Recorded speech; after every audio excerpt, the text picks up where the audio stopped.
Hey everyone, welcome back to the channel. We're here. Hope you're doing great. Today we're gonna dive into a really exciting topic, which is connecting pentatonic shapes to unlock the entire fretboard. This lesson is perfect for those of you who already know the pentatonic shape but want to start improvising seamlessly all over the neck. So grab your guitar and let's get started.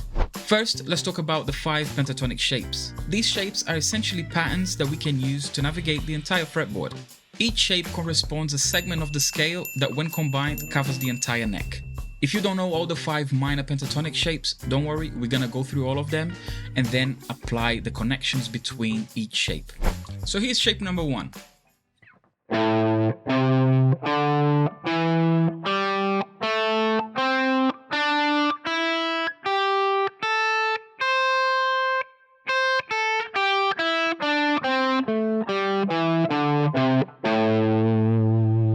Now shape number 2.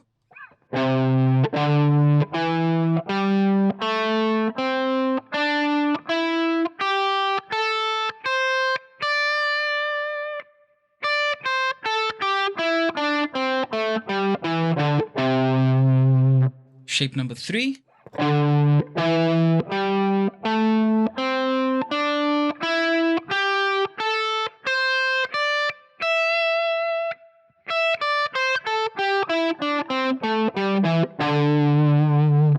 Shape number 4.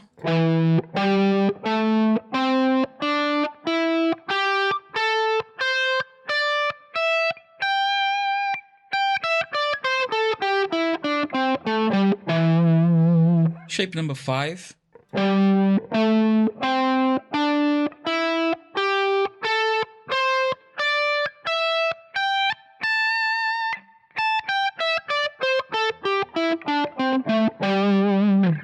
You can also obviously play shape number 5 up here.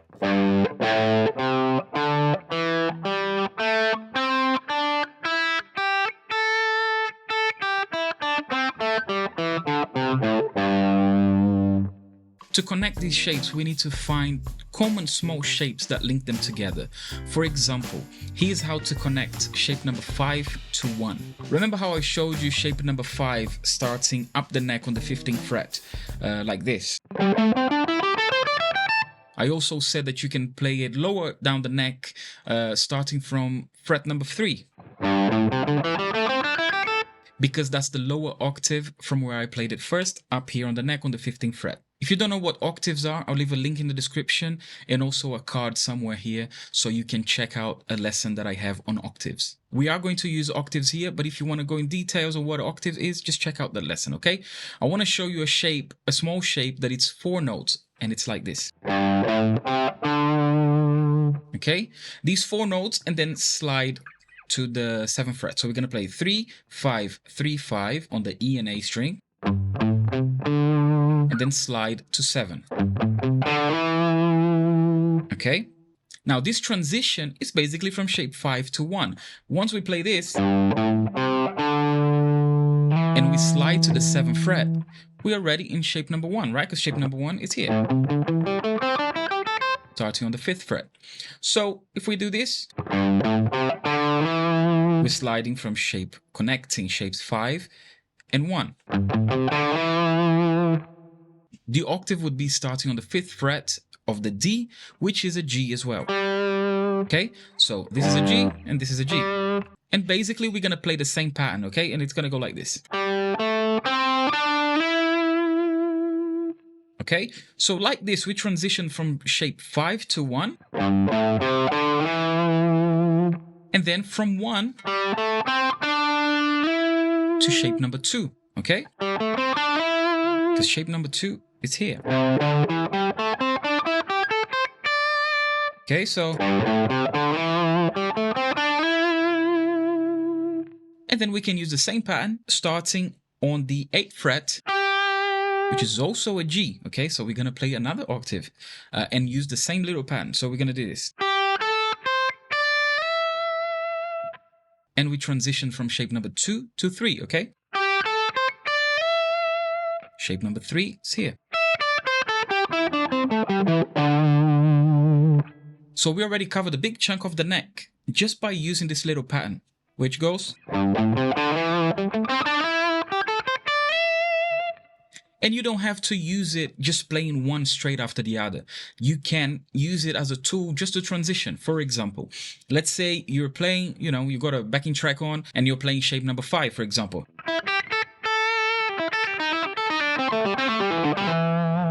Right? And then when you get to the low strings, when you get to the low E string,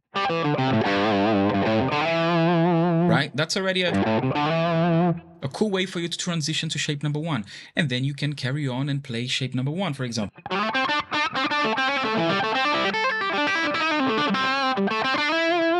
And then use that to transition to shape number 2, right?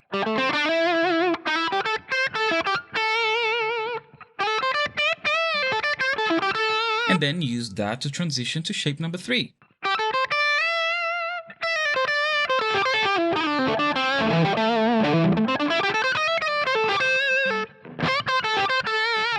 So finding these little patterns is really cool for you to create a map in order to transition between shapes, okay?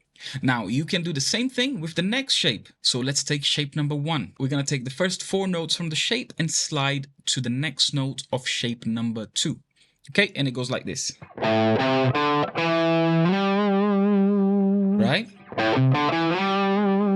And then if you play the octave, the A's here, right? The first note, in this case, is the root because it's shape number 1. Starts on the A, on the 5th fret. So if we play that little pattern, then we're going to play the same octave, the same little pattern, right? But from the next octave, which is in shape number 2. And then slide to 3, right? So we started on shape 1.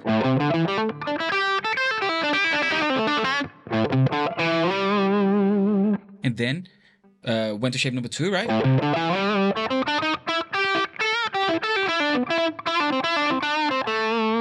And then we're going to do that little transition again.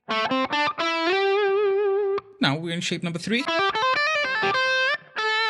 And then we can do the transition again to shape number 4 this time.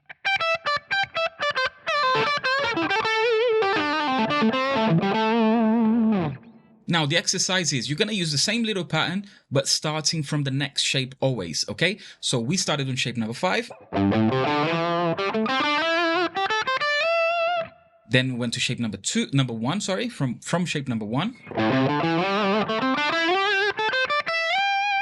And then you can do shape number 3, 4, and then 5 again if you want the higher octave. Now, another cool way to visualize it is like this. The pentatonic is a 2-note per string scale, right? So let's take shape number 5 again as an example. We got 1, 2, 1, 2, right? Each string got 2 notes, okay?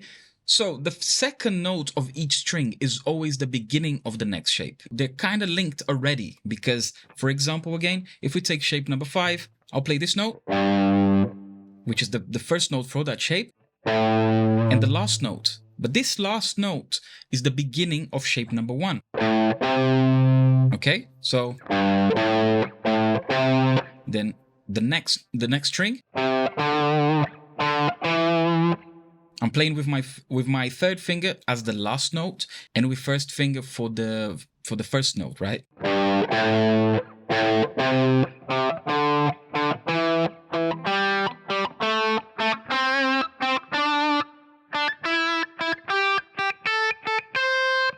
All the shapes are going to be like this. Obviously, from between shape number 5 and 1, it's kind of easier to visualize it because it's all of the 5th fret, right? All the strings on the 5th fret. So that's easy for you to see. So in a way, it's sort of a bridge for you to visualize the connection between the shapes. The other thing that you can use, it's sliding from one shape to the other by using only 2 strings. For example, if we start on shape number 4, and play just those first 4 notes starting on the high E string, high E and B string, and then we slide to shape number 3 and play the other way around, right? One shape we're playing down the scale, slide to the next shape and play up the scale, okay? So The other thing that you can do is take 2 strings, only 4 notes, and slide between shapes. Like this, we're going to take the high E and the B string and play 2 notes on each string. We're going to start on shape number 4. We're going to go down the scale and then slide to shape number 3 and play up the scale. Then slide to shape number 2. So, and play shape number 2 down the scale, go to shape number 1. Then you play shape number 5, slide to shape number 5. And then we can play that note there just to end it, okay? All together sounds like this.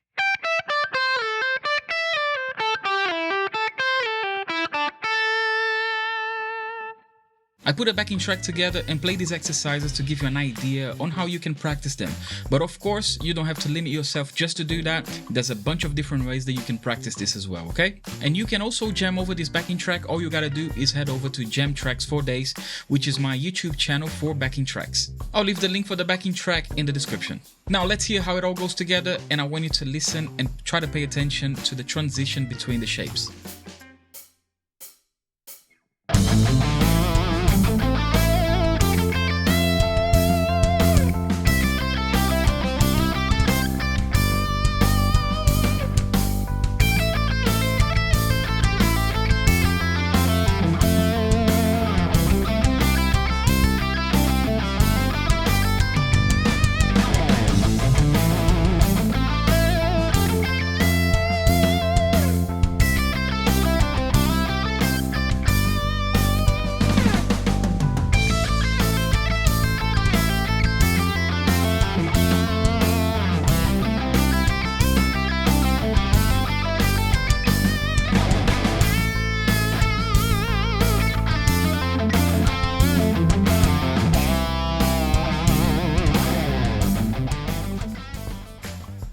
If you found this helpful and want to dive deeper, consider taking my online lessons.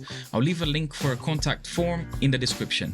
Don't forget to like the video, subscribe to the channel, and also ring the bell for future notifications so you won't miss out on any guitar content. I think that's it. Thank you so much for watching, and I'll see you next time. Take it easy.